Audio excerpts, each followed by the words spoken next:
Mirasee.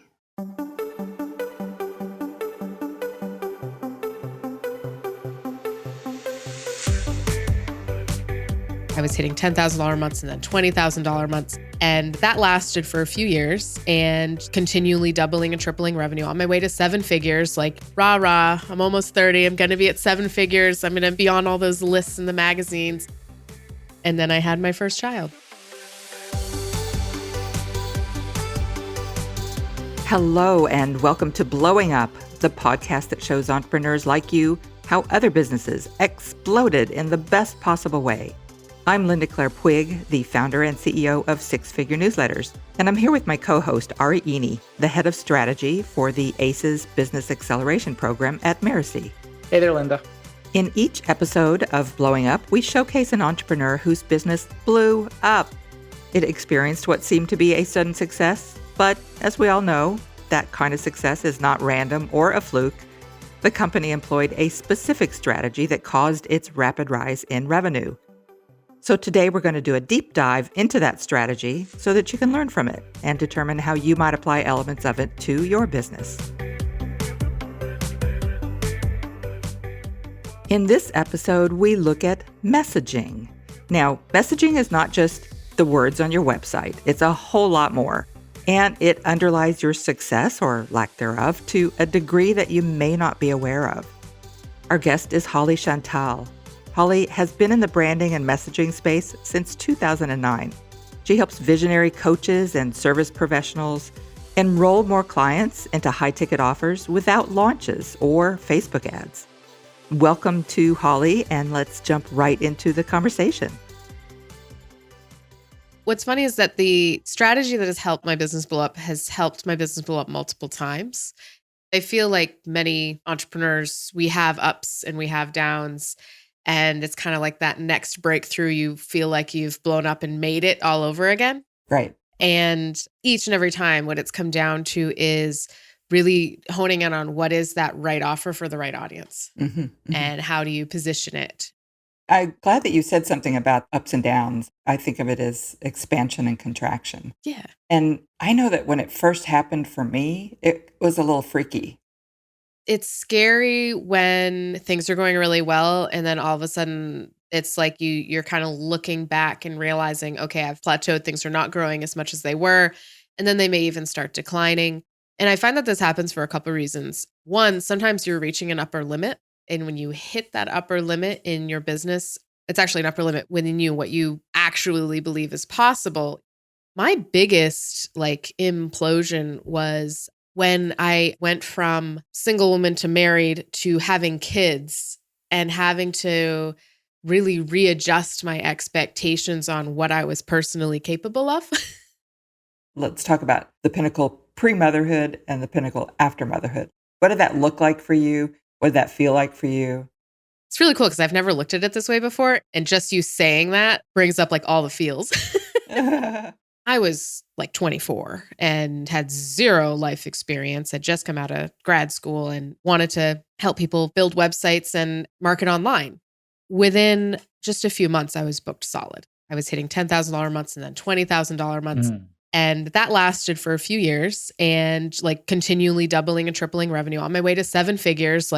Rah, rah, I'm almost 30. I'm going to be at seven figures. I'm going to be on all those lists in the magazines.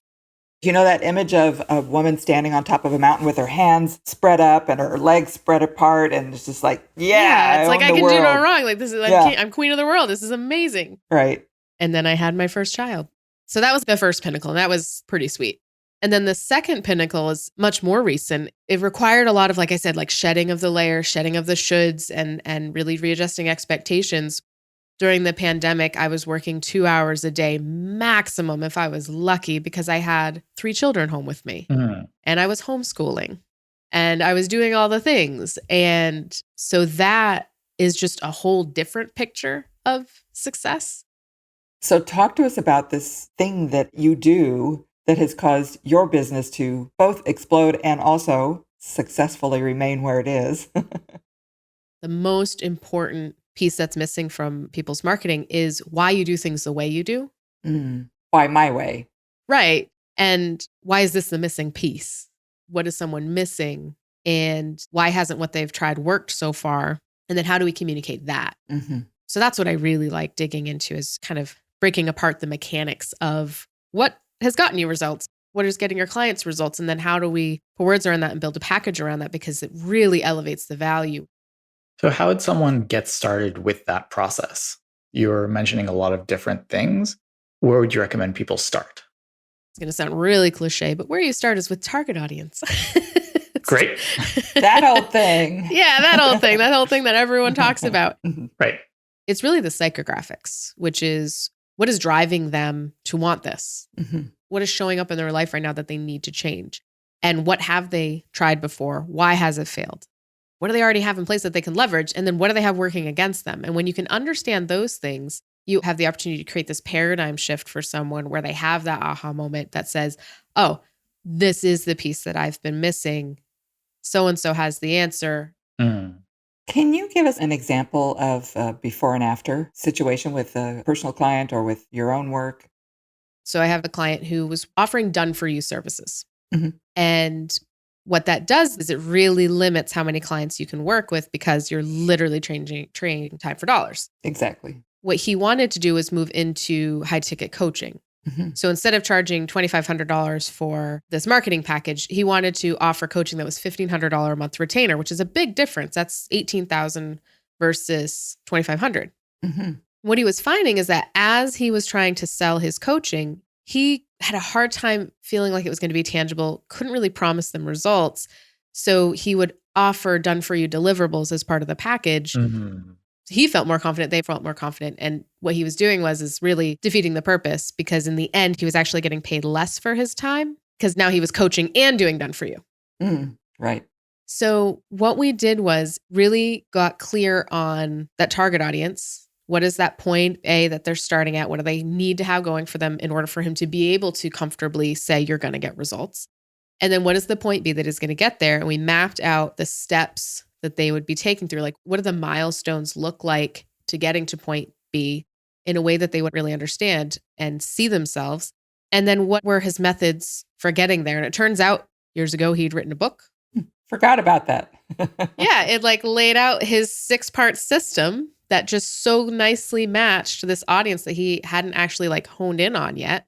And within the next conversation he had with a potential prospect who wasn't even coming to him as a potential prospect. He just met this guy and was talking about what he did.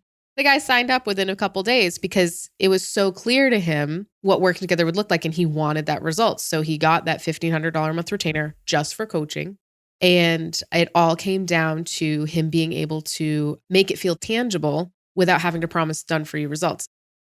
Could you also define messaging? I think a lot of people hear that word and they don't completely understand the breadth of it. Yeah. So I think a lot of people think that messaging is what is your brand statement? What is your USP, your unique selling proposition? The way I look at messaging is it's really everything that you're sharing as a business owner. So everything that's going out in your marketing is messaging.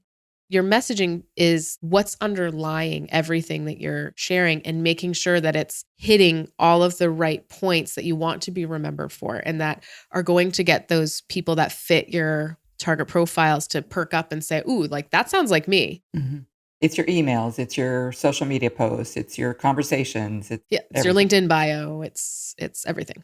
It's not just the words on your website. What I've seen often with entrepreneurs that I work with is that they will then go to their computers okay, I know who I want to serve. And then they'll type away for a few hours, there you go, I have my messaging, and that's it, I'm done. So is it just that, or is there more to it?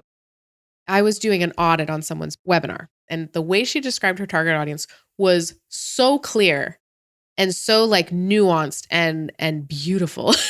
I was just this is an amazing target profile. I don't see any flaws in here. When we got to the webinar, it was very general. The examples she was giving, the topics she was teaching on were not actually relevant to that audience specifically. Talk about what the problems are. Do the case studies that I'm sharing and the stories that I'm sharing, are they demonstrating the problems that this audience has? Because that's where things start to come together, is when you're matching everything you're saying to that actual profile, how they see the world. Many people, I'm sure, will have the knee-jerk reaction to that of, But then I'll be turning off some other people that might want to come to me. What would you say to that reaction? I would say that that is exactly what the person I was talking about in the example said. She said, well, I have it this way because there's other people in my audience that don't necessarily fit that example, and I want to make sure I'm serving them. I said, fair enough. Can we just try it? Let's just try it, because it doesn't hurt to do one webinar differently. Right. So she saw like a 60% increase in the number of registrations. That's a lot. That is a lot. Yeah. And 300% change in conversion. Wow.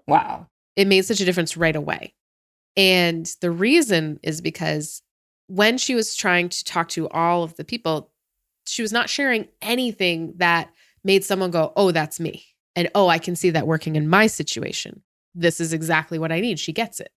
It's like a watered down message. If you water things down for the folks that are at the beginning level of their journey, the folks that are further along won't think that you have a sophisticated level of knowledge to help them. Right. So you'll actually reach more people by being hyper targeted and specific than you would if you watered things down. To what extent should people be looking at updating their messaging? What's the trigger to maybe this needs to change or this needs to be updated? So there's a couple different answers to that. One, there should be just a regular check-in at least every year, if not every 6 months, depending on how quickly you're evolving. Whoops, missed that one. And it doesn't mean that you have to rebrand, overhaul, et cetera, but just going back through your website, is there things here that are no longer relevant? Is the wording I'm using, the examples I'm using, do they still land, or have I moved beyond that? Mm-hmm. Or just moved in a different direction than that? Regular checkups. And then if you find that you're starting to hit a plateau or webinars that you've done before stop working, that's a point that you should think, okay, what's going on here? Is there something different? Mm. There's one other thing, and that is when someone has been achieving and then actually finally fulfills a dream. What I've noticed with friends and myself personally is after achieving that dream and being able to say, done that, that there is a lull at some point where you're kind of lost and casting about adrift. Have you ever seen that or experienced that? You guys are bringing up such awesome examples. When someone's growing their business, they're often focused on just the next step. Mm-hmm. And once you've reached that, kind of come up for air and you look around, it's like, maybe this isn't actually what I wanted. I had a client that needed to get to a certain number a month. And so we did all the things, created the programs, did the messaging, did the marketing, got her to that point. And she's like, okay, well, now that the financial stress is gone, I'm realizing I hate this. Oh, no. And I don't want to do this work. What do I do? And fortunately, we were working together over long term. So we were able to okay, well, let's look at what you actually want to do. Because in my opinion, everything is possible. I agree. I can find 10 different ways to make anything work, which is why I tell my people, dream big. Yeah. Because this is going to be way easier than you think it's going to be. And you need to make sure you're creating something that you want. In my experience, in that situation where someone goes off and bangs out their messaging and then puts it out there, sometimes it's too general, but sometimes it's not necessarily too general, but it still falls flat. It's not resonating for whatever reason. How would you approach problem solving that situation? We always start with, okay, who is it that you want to work? Who's that ideal dream unicorn client? Mm. And then I look at their marketing through the lens of what does that person want? What are they experiencing? Mm-hmm. And 9 times out of 10, there's just a mismatch between the examples, the topics. Sometimes it's really small words. I use this example sometimes. The word overwhelmed is very different than the word frustrated. Mm-hmm. But they can be used interchangeably. Are you frustrated with your marketing? Or are you overwhelmed with your marketing? To me, they're very different. Right. I find that a lot of folks use overwhelmed. And what that speaks to is being frozen, not knowing what to do, not knowing what the next step is. Right. So what they're attracting is someone that is overwhelmed. They're not taking steps. And frozen. They're right. frozen. Yeah. Where if you say frustrated, then you're going to attract people that are already trying, Mm-hmm. already working, already taking the steps, and they're not getting the result they want. Right. So the difference there is you need to get someone into motion, which is much it's like kinetic versus static energy. I'm going to get really Mm-hmm. science nerdy here. Mm-hmm. It's really hard to push a boulder and get it moving Mm-hmm. rather than change the course of a boulder that's already moving. Mm-hmm. It'll just attract a completely different type of client. Nuances like that matter. The word nerd in me is loving this. So as people want to get started and start moving through this process, figuring out their target market, figuring out what is the messaging, where do they get stuck the most often that you see, and how do they move through that stuckness? The most common sticking point is target audience. I have a whole program that I've developed. It's a 10-module program, and people will spend 3 months on that one module on target audience. It's the first module in my class as well. It should be the first module in any class. Yeah, same. Also in our course building. Yep. Yeah. And that's what's interesting, is that it is the first of everything. Mm-hmm. And once you land on it, everything else is so easy. Having a target audience is limiting. That's the mistaken belief. I know plenty of people who still take clients that are outside of their target audience. Oh, yes. And I'm like, of course, that's your prerogative. You can take any client you want, but your marketing to get in the door with the people that you mostly want to bring in has to be specific. Right. And I find that the majority of coaches and consultants that come to me are usually getting their clients through referrals. Mm-hmm. Mm-hmm. Right. Because their online marketing isn't really doing a whole lot for them. Right. Because it isn't dialed in, but they're getting referrals. So what I always tell them is, if your business is largely referrals right now, it is not going to change anything to start marketing online with a very specific target audience and exactly start actively attracting these people, because the referral sources are still going to be there. Yeah. I rebranded in 2019 and people still refer people to me for what I used to do. Like whether you like it or not, you'll still get those referrals. I haven't designed a website since 2017, and I still get people, you should go to Holly for a website. As you made your way through to the discoveries that you have about the role of messaging in both your own business and in your clients' businesses, what has surprised you? I think what we were just talking about, which is like the more specific and focused you get, Mm-hmm.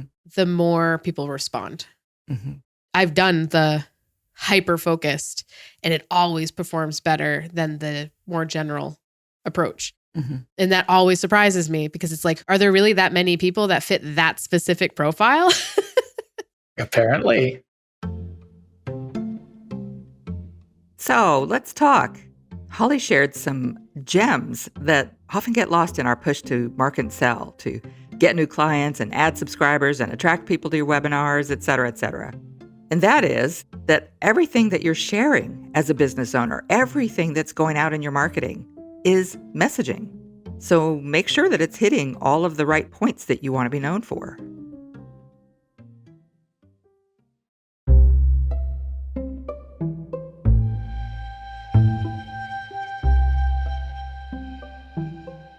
Thank you so much to Holly for her delightful trip back to the basics of what is needed for any business to blow up. And be sure to get Holly's gift to you, the Buyer's Arc. It's a 25-page marketing guide that will help you quickly turn lookers into buyers by empowering your prospects. You can grab your copy of it at blowingup.rocks/Holly.